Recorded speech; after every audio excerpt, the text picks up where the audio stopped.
Olá! No vídeo de hoje a gente conversa sobre os quadrinhos e aleatoriedades do mês de março de 2022 e, como sempre, começaremos com os quadrinhos. No mês passado eu li 2 quadrinhos, um deles um quadrinho de peso, literalmente, o outro também é de peso, mas não tão literalmente assim. Então vamos começar com o que eu finalizei primeiro, que foi o Fan Home, da Alison Bechdel, pelo que eu vi se pronuncia assim, mas eu sempre tendo a falar Alison Bechdel. Mas enfim, sobre o título do quadrinho não temos dúvidas, que é Fan Home. Então, o que a gente tem aqui em Fan Home? Este é o quadrinho de memórias, um quadrinho autobiográfico da Alison, e aqui ela basicamente tenta entender a relação que ela tinha com o pai dela. Porque o que acontece?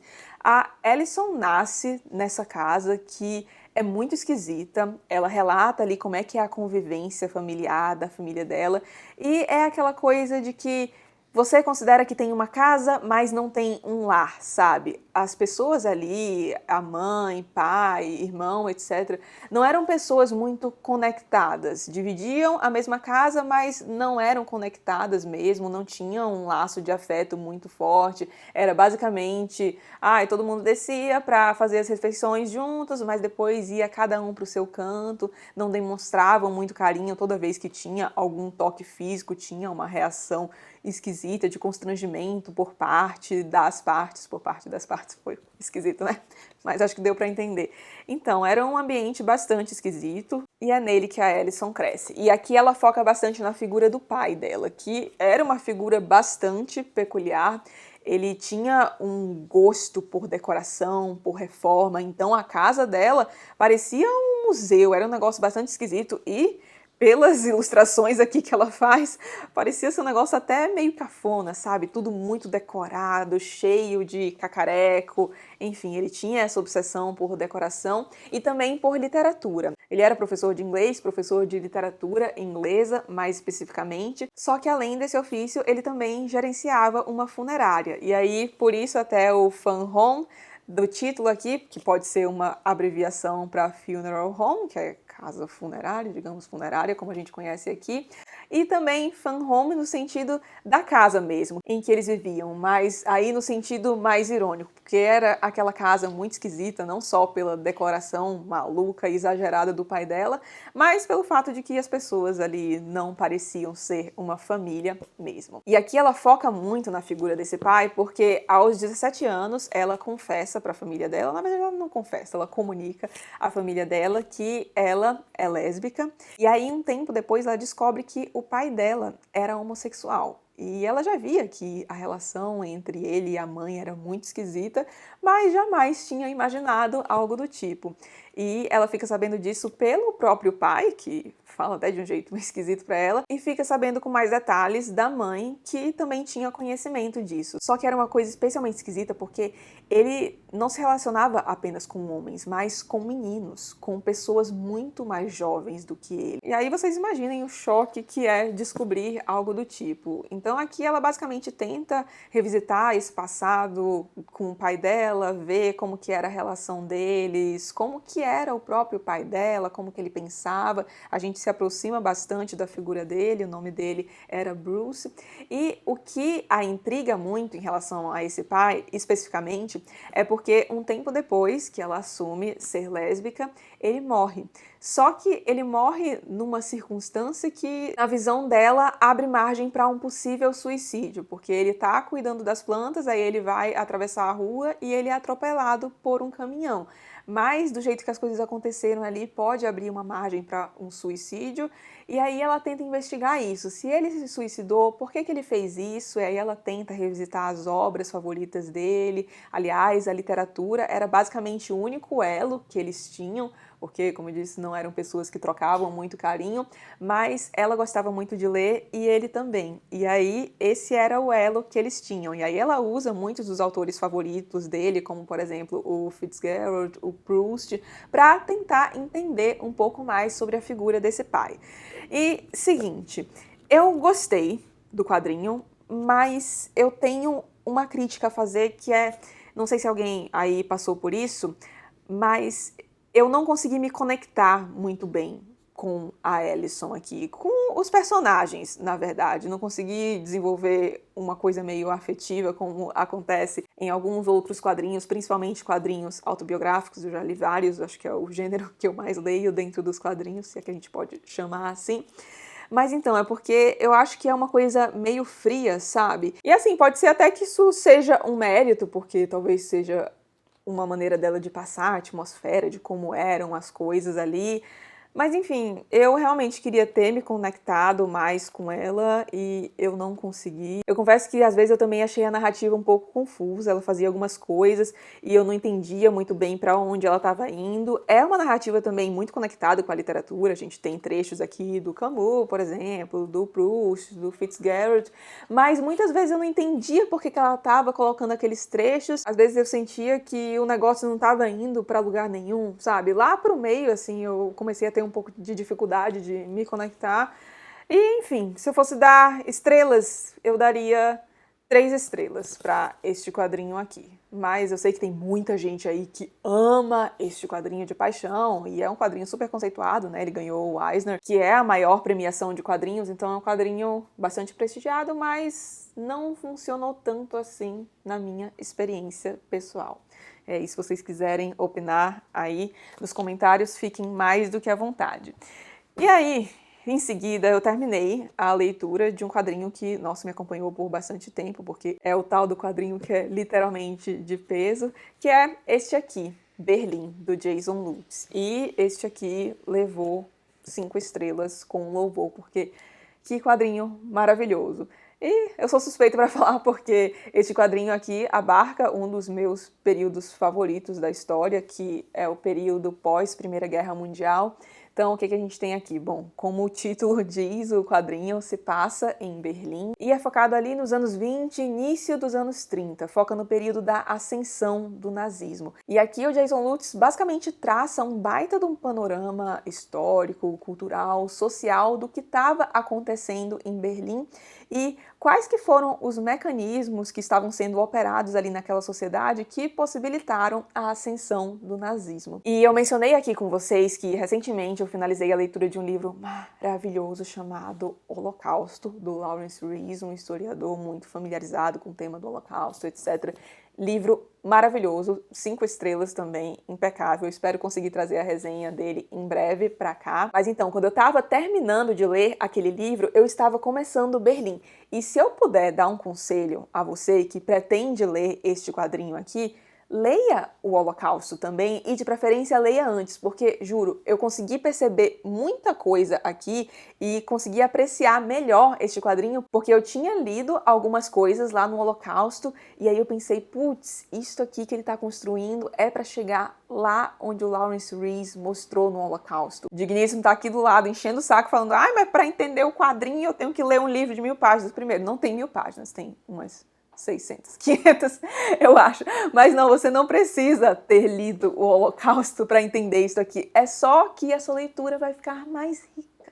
Só isso. Demonstra aí o Holocausto. Como assim? Pá. É o tamanho do quadrinho. Não é, não. Tá lá embaixo. Mas não é, não. Não é do tamanho do quadrinho, não, tá? Mas é quase. Mas, então, continuando, ó, até me perdi meu raciocínio. Lembrei, é porque tem algumas coisas que ele mostra aqui que são feitas de forma muito sutil e é porque foram sutis mesmo. São mecanismos ali que vão acontecendo paulatinamente e aí quando você vê o negócio explode e é uma peça essencial para a ascensão do nazismo, sabe? Nossa, a maneira como ele mostra isso aqui é sensacional, ainda mais que ele pega diferentes grupos da sociedade. Então a gente tem os operários aqui, a gente tem os intelectuais de esquerda, a gente tem aquelas pessoas que apoiavam o nazismo, tem as pessoas que queriam implantar o comunismo ali na Alemanha. Sério, é um negócio fantástico. Se eu não me engano, ele demorou cerca de 20 anos para escrever este quadrinho aqui, para produzir isso. E olha, acho que o resultado valeu muito a pena, porque de verdade é sensacional. E aí alguns podem estranhar um pouco, porque é um quadrinho que tem uma linguagem será que está certo dizer isso? Mas eu achei em certos momentos muito literário, porque tem alguns diálogos que são grandes, que se estendem por várias páginas, não são cenas muito quebradinhas, sabe? Então pode ser que gere um certo estranhamento, mas de verdade, vale muito a pena. Adorei isso aqui, queria agradecer a Mônica, foi a Mônica que me deu este quadrinho de presente e eu amei. Sensacional. E assim encerramos os quadrinhos e agora vamos falar de quê? Da série que assistimos no mês passado, que foi Ted Lasso. A gente assistiu a primeira e a segunda temporada e eu amei. Tu gostou mais da primeira ou da segunda temporada? Da primeira? É, eu acho que eu também. Mas a segunda também é muito boa, tá? Não fica muito atrás da primeira, não, pelo menos na minha opinião. Mas então, Ted Lasso, pra quem se interessar, tá disponível na Apple TV. E o que a gente tem nessa série? Gente do céu, é uma maluquice, mas vamos lá. A série tem como foco um time de futebol chamado AFC Richmond. E é um time não muito proeminente ali na Liga da Inglaterra, é Champions League, né? Esse é o nome pelo pessoal que manja de futebol vai morrer enquanto eu falar de Ted Lasso aqui. Mas, enfim, é um time da Inglaterra e esse time acaba indo parar nas mãos de uma mulher muito rica, mas que não entende nada de futebol, porque esse time era propriedade do marido dela, na verdade do ex-marido dela, porque eles se divorciam e nesse divórcio ela fica com o time. Só que ela foi traída, foi uma situação bastante vexatória para ela e ela decide que já que ela ficou com esse time, que aparentemente era a única coisa que o marido dela realmente amava, ela quer destruir aquele time. E o time tem uma legião de fãs na Inglaterra, tá? E aí, para dar cabo a esse projeto de destruição do time dela, para que ela consiga machucar o marido dela, ela contrata um novo técnico. Só que ela contrata um técnico de futebol americano. Então ela traz um cara dos Estados Unidos chamado Ted Lasso para ficar ali com aquele time sendo o técnico. Só que é um futebol inglês, não futebol americano. E é engraçado porque ele não manja absolutamente nada do futebol inglês. Então, por exemplo, ele não sabe que o futebol inglês é dividido em 2 tempos e não em 4 quartos, tipo o futebol americano. Ele não sabe o que é o impedimento. Ele não sabe basicamente nada sobre futebol e é engraçado também porque a gente consegue ver o choque cultural, porque ele tem as manias dele de americano e tá lidando ali com a galera da Inglaterra. Só que o que eu acho muito legal dessa série é que eles conseguem equilibrar o drama com a comédia muito bem. Tanto que, quando a gente começou, eu que sugeri que a gente assistisse a essa série, o Andrew ficou um pouco, não quero assistir muito, mas assim, o primeiro episódio já tava morrendo de rir. E realmente, é muito engraçado. Não é aquele humor pastelão, sabe? É um humor bem legal e um humor leve. Eu acho que essa série é muito levinha. E a parte do drama vem porque as pessoas ali, diversas pessoas, estão carregando cada uma a sua cruz e o Ted Lasso tenta ajudar todo mundo. Sério, o Ted Lasso é a pessoa mais boazinha que existe. Ele tá sempre feliz, sempre tentando colocar todo mundo pra cima, sempre tentando ajudar. Enfim, é impressionante você olhar pro Ted aí, você até rever a maneira como você vê algumas coisas da sua vida, como você se porta diante de algumas situações. Só que aí, ao longo da série, a gente tem um pouco o aprofundamento em alguns personagens, e um deles é, obviamente, o próprio Ted. E aí a gente consegue ver o porquê que ele é assim. Porque, sério, é bizarro o quão feliz ele parece ser, como ele realmente gosta de ajudar a galera ali. E isso a ponto de que as pessoas não conseguem nem não gostar dele, sabe? Todo mundo acaba gostando dele, eventualmente, mas a gente descobre ao longo da série o porquê que ele é daquele jeito e é uma coisa bastante tocante, sabe? Nossa, eu acho que eles conseguiram realmente fazer um ótimo trabalho em equilibrar o drama com a comédia. E não à toa é uma série super premiada, levou vários Emmys, inclusive os atores são ótimos. Tem um personagem que eu queria dar destaque, porque eu acho que é o tipo de humor que eu mais gosto, que é o do Roy Kent, que é um humor mais ríspido, sabe? Gosto muito dele como personagem, gosto muito da Rebecca também, e do próprio Ted Lasso. Então fica aí a dica para quem quer uma série levinha para assistir, muito, muito boa mesmo. E de série foi só isso que assistimos e vamos então aos filmes. Nós assistimos a 2 filmes no mês passado. Um deles foi Batman, o novo Batman, e eu confesso que por mais que eu tivesse ouvindo muita coisa boa sobre o filme, não sei o que, eu tava com as expectativas meio que zeradas, assim, fui mais porque Digníssimo queria muito assistir ao filme, a gente foi até no cinema ver. E olha, eu fiquei positivamente surpresa. Eu gostei muito do filme. O filme é super longo, tem o quê? Quase 3 horas o filme? 2 horas e meia, sei lá. É quase 3 horas de duração. E eu não senti o tempo passar, assim. Porque às vezes você vai pro cinema assistir a um filme longo, você fica, meu Deus do céu, dá 1h30 e você já quer ir embora, né? Já fica, putz, passou um tempo que eu tô aqui, né? E assistindo a Batman, não. Fiquei lá, tranquila, tava adorando o filme. E o que eu acho que acertaram muito foi a atmosfera do filme, porque o filme tem essa coisa meio noir, uma pegada de história de detetive, que eu achei sensacional. Eu acho que casa muito com a essência do próprio Batman. As atuações estão muito boas, a história em si é muito boa. Nossa, realmente fiquei muito surpresa, porque eu adoro a trilogia do Nolan e, assim, sinceramente, acho que o novo não ficou devendo muito pro que o Nolan apresentou, não. Apesar de que, bom, aí é talvez sacanagem, porque eu tô comparando com uma trilogia já fechada. Ainda prefiro o do Nolan.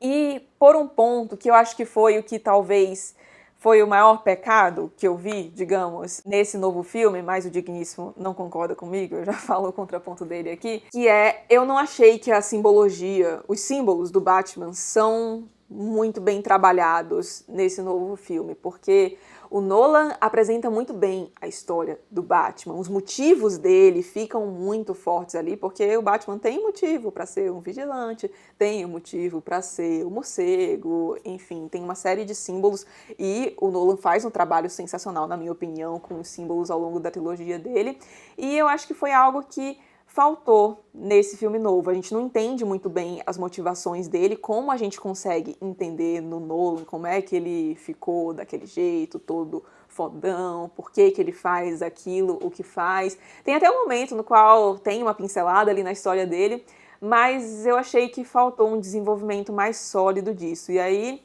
o Andrew disse, mas todo mundo já conhece a história do Batman, não sei o que lá. E ok, mas se a pessoa não conhecer, eu sei que é muito difícil, mas assim, o filme acaba não se sustentando sozinho, sabe? Por exemplo, eu consegui apreciar muito o filme porque, acredito eu conheço diversos aspectos da história do Batman, mas pode dizer que quem não esteja muito bem familiarizado com ela não vai entender muito bem os motivos do personagem, sabe? Então eu acho que foi isso que faltou pra mim, eu dei 4,5 estrelas, então, ó, muito bom, mas faltou esse elemento aí. Vamos ver, né? O negócio tá bom, gostei bastante. Se tem alguém aí que tava reticente, fica a recomendação aqui, porque eu realmente achei muito bom. E aí nós assistimos também a Turning Red, que em português ficou Turning Red, crescer é uma fera. É isso, né? Gente do céu, que tradução horrorosa. Não, quando eu vi o filme, eu fiquei, gente, não vai ter como ter uma tradução boa disso aqui. Mas enfim, Turning Red, que é o mais novo filme da Pixar, a gente assistiu no Disney Plus. E Jesus amado, como que faz um resumão desse filme, que é uma maluquice. Mas vamos lá, vamos tentar. A protagonista do filme é uma adolescente de 13 anos chamada Mei Lee. E ela é, pelo menos no início do filme, uma menina bastante exemplar. Então, vai pra escola no horário certinho, é toda CDF. Nossa, CDF é uma coisa meio de velho falar, né? Mas enfim, é muito nerd, vai muito bem na escola, a gente vê que ela busca atender às expectativas dos pais dela, principalmente da mãe dela. A mãe dela é super protetora, então, por exemplo, ela tem que voltar certinho no horário da escola. Aí tem diversos rituais ali, porque a família dela é chinesa, ela vive na Chinatown de Toronto, então a família tem vários rituais ali. E ela até esconde algumas partes da personalidade dela, da mãe dela, porque ela fica com medo de desagradar a essa mãe. Então, por exemplo, ela é muito fã de uma boy band, uma bandinha ali só de meninas chamada Four Town, que acho que claramente foi inspirada nos Backstreet Boys. E ela fica lá dançando loucamente com as amigas dela e vai ter um show deles ali, ela tá doida pra ir, só que ela não quer falar pra mãe dela que ela gosta daqueles meninos porque ela acha que a mãe dela vai desaprovar. Só que ela quer porque quer ir nesse show e, ai, gente, quem nunca, né? Eu, pelo menos, tinha várias coisas que eu queria fazer na minha adolescência que meus pais não deixavam e eu ficava pé da vida. E aí é isso que acontece com ela, fica tentando ali descobrir um jeito de ir nesse show. Só que aí onde entra o aspecto maluco da história. Porque até aqui eu acho que tá todo mundo se relacionando, ou quase isso, com a Mei Lee. Mas o que acontece? A família dela tem tipo uma mutação, e aí por parte das mulheres, que quando elas sentem emoções muito intensas, elas viram um panda vermelho gigante. Sim. Que é o panda que vocês conseguem ver no pôster do filme. E aí isso cria situações, meu Deus do céu, situações muito embaraçosas para a Amélie, até porque ela não sabia que isso acontecia, eles até na família delas tinham um culto a esse panda vermelho, mas ela não sabia que ela podia virar um, e aí a mãe dela tenta explicar aquilo para ela. Enfim, e aí o panda acaba virando, de certa forma, uma cristalização desse período tão complicado que é a puberdade, que é muito bem retratado no filme. O filme também aborda muito bem essas questões dos conflitos que costumam haver entre mãe e filha, principalmente nessa fase tão complicada. E eu dei 3,5 estrelas pro filme. E assim, é um filme legal, mas não é um filme ao qual eu reassistirei. Eu confesso que eu achei que eu fosse gostar mais, porque eu tava ouvindo muita coisa boa sobre o filme e eu adoro os filmes da Pixar, acho muito legal que eles sempre fazem algo de modo que tanto crianças como adultos consigam aproveitar os filmes, cada um pegando uma camada diferente da história. Mas enfim, eu acho que esse é um dos que eu menos gostei da Pixar, concorda? O Digníssimo concorda. É isso aí. Enfim. Não é ruim, mas também não é maravilhoso. E acho que foram esses os filmes. E por fim, eu queria dar uma indicação de um podcast aqui. No comecinho do mês, eu ouvi um podcast sobre a Lígia Fagundes Telles. É um podcast que sai pelo podcast da Companhia das Letras, Rádio Letras, se eu não me engano. Espero que seja esse o nome. Deixa eu conferir aqui. Qualquer coisa, eu coloco uma correção aqui no vídeo. Eu falei Rádio Letras quase, é Rádio Companhia. E é o episódio número 182, eu vou deixar o link aqui pra vocês. Eu ouvi no Spotify e o episódio se chama Lígia Fagundes Telles e os 20 anos de Durante aquele Estranho Chá. Que esse livro estava esgotado há um certo tempo e aí voltou numa nova tiragem e aí a gente tem algumas pessoas falando sobre esse livro. E é um livro que parece super interessante, aliás, eu até coloquei na minha lista porque, nossa senhora, são 21 textos da Lígia e ela fala de coisas diversas, como, por exemplo, quando ela soube da morte da Clarice Lispector, fala também da amizade dela com a Hilda Hilst, que, meu Deus do céu, parece ser um negócio muito divertido, né? Vocês já viram esta foto aqui delas duas, aliás? Ai, meu Deus, eu acho essa foto fantástica. Até postei hoje no Instagram que eu tava falando dos contos dela.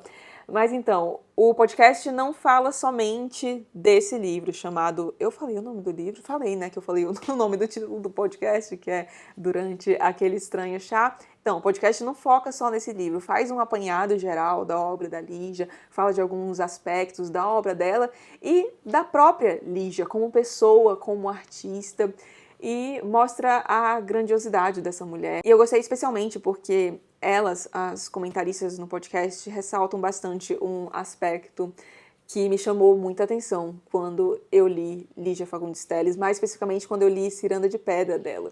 Porque a gente tem ali algumas coisas sendo retratadas que não cabiam muito bem no tempo em que ela escreve, porque Ciranda de Pedra é escrito ali nos anos 50, se não me engano, ela publica nos anos 50, e é um livro que aborda temas que certamente não eram muito bem recebidos à época. A gente tem, por exemplo, homossexualidade lá, só para citar um dos temas, não vou falar mais muito, tem uma resenha aqui para Ciranda de Pedra, aliás, vou deixar linkado aqui no box de informações, e foi algo que me impressionou muito, porque eu fiquei, caramba, é uma mulher publicando um livro sobre temas que não eram muito discutidos ali, que eram tidos como tabus, e ainda assim fez muito sucesso, conseguiu triunfar apesar desses obstáculos, digamos. E aí no podcast eles falam bastante dessa questão da Lígia ser uma artista que não fazia concessões, sabe? Ela publicava o que ela queria publicar realmente, não fazia concessões de modo algum. E eu achei fantástico, porque muitas vezes, imagino eu, e ainda mais naquele contexto no qual ela escreveu boa parte da obra dela, os artistas tinham que fazer concessões e a Lígia simplesmente se recusou a fazer esse tipo de coisa. E tá aí, uma obra maravilhosa, que, como eu disse na resenha de Verão no Aquário, o segundo romance dela que foi publicado, que também tem resenha aqui, vou deixar linkado, tem uma obra que não só é, mas tenho certeza continuará sendo muito lida e espero que seja cada vez mais lida, porque Lígia Fagundes Telles é maravilhosa, assim. É muito legal saber que o nosso país é capaz de produzir artistas como ela, sabe? Baita podcast. E, aliás, tem alguns episódios bem legais, tá? No podcast da companhia, Rádio Companhia. Não vou mais esquecer do nome. E foi tudo isso, então, que rolou além dos livros no mês de março. Me contem aí o que vocês assistiram, se vocês têm alguma dica de quadrinho, porque eu estou aceitando. Eu tenho muitos quadrinhos aqui, será que eu consigo mostrar pra vocês? É porque tem a estante ali da frente, que tem mais mangás, mas tem alguns quadrinhos também. Ai, meu Deus, espero que não dê ruim. Ai, socorro. Aqui, ó, vocês conseguem ver? Só que muitos são seriados. São poucos que são fechadinhos, um volume só, sabe? E aí eu tô aceitando indicações de quadrinhos desse tipo, tá? Até porque daqui a pouco eu pretendo começar uma série que está aqui em cima e que vai me tomar bastante tempo. O Digníssimo tá até olhando aqui porque ele queria ler antes de mim, mas eu acho que eu começarei a ler antes dele. Dicas de filme também são muito bem-vindas, então no mês que vem eu volto para comentar sobre os quadrinhos e aleatoriedades deste mês de abril. Um beijo para vocês e até o próximo vídeo. E eu já ia esquecendo, mas se você gostou deste vídeo, não esqueça de deixar um like e de se inscrever aqui no canal, caso não seja inscrito ainda. Agora sim foi. Até os próximos vídeos.